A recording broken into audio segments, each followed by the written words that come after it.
But that's your perception of a blessing. That's not a blessing. A monk, a real monk, has no country, has no identity, has no lineage, has no parents.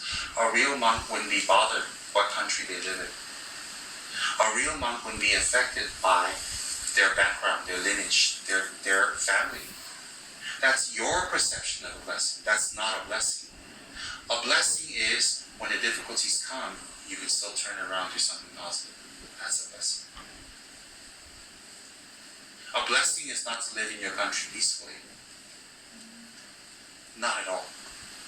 A blessing is if you live in a non-peaceful country, you're at peace and bring benefit to others. That's a blessing.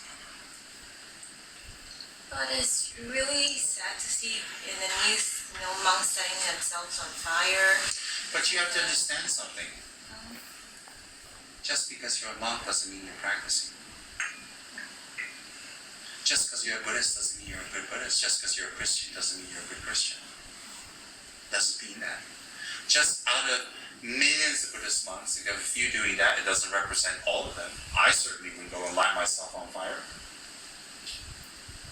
So you don't look at that and say, why are they not blessed? Maybe they're not practicing correctly. Maybe they are. I can't judge them. But blessings is not that. Blessings is changing and transforming our minds to put up with the difficulties we have created and to create peace and betterment from that. That is a blessing. For example, for some people, when they pray, they will go bankrupt. For some people, when they pray, they will gain money. Why? Because for one, it's a blessing, for one, it's not. For some people, if they get money, they drink, womanize, get sick, break up their family, lose the respect of their children, their wives leave, commit suicide. For some people not to get the money, although they're very unhappy, very sad, they have to work hard, their families stay together. Their children respect them. They learn how to work hard. They learn how to respect others. They learn how to behave because they have to please their bosses. That is a blessing. A blessing is not the way you perceive it, that is justice for you, nothing else. And Tibet and its monks and having problems has nothing to do with the Buddha blessing. It has everything to do with individual karma. I may be a monk now, but prior to this I have karma also. I've done actions also. My previous life I was something else.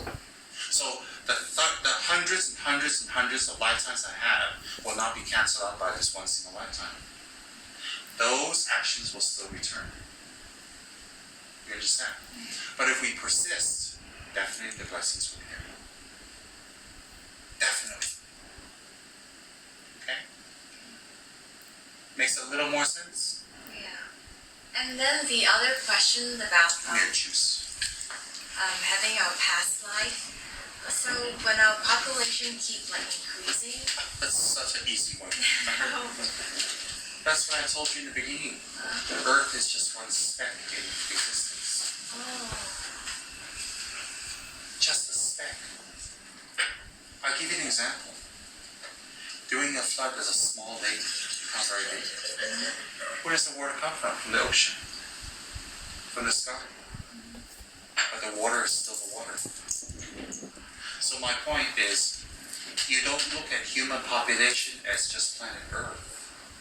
There are billions of other existences that people can, beings, let's not say people can say we were here increase. And here increasing is not necessarily good. You understand my point? Yeah. Not necessarily good.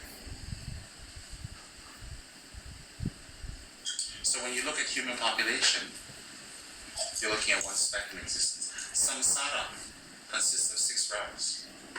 Earth is just one speck within samsara. It is not samsara. Earth is not samsara. Earth is one speck.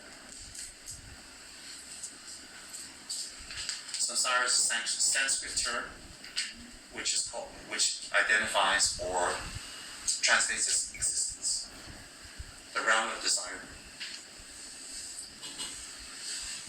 questions? Just like with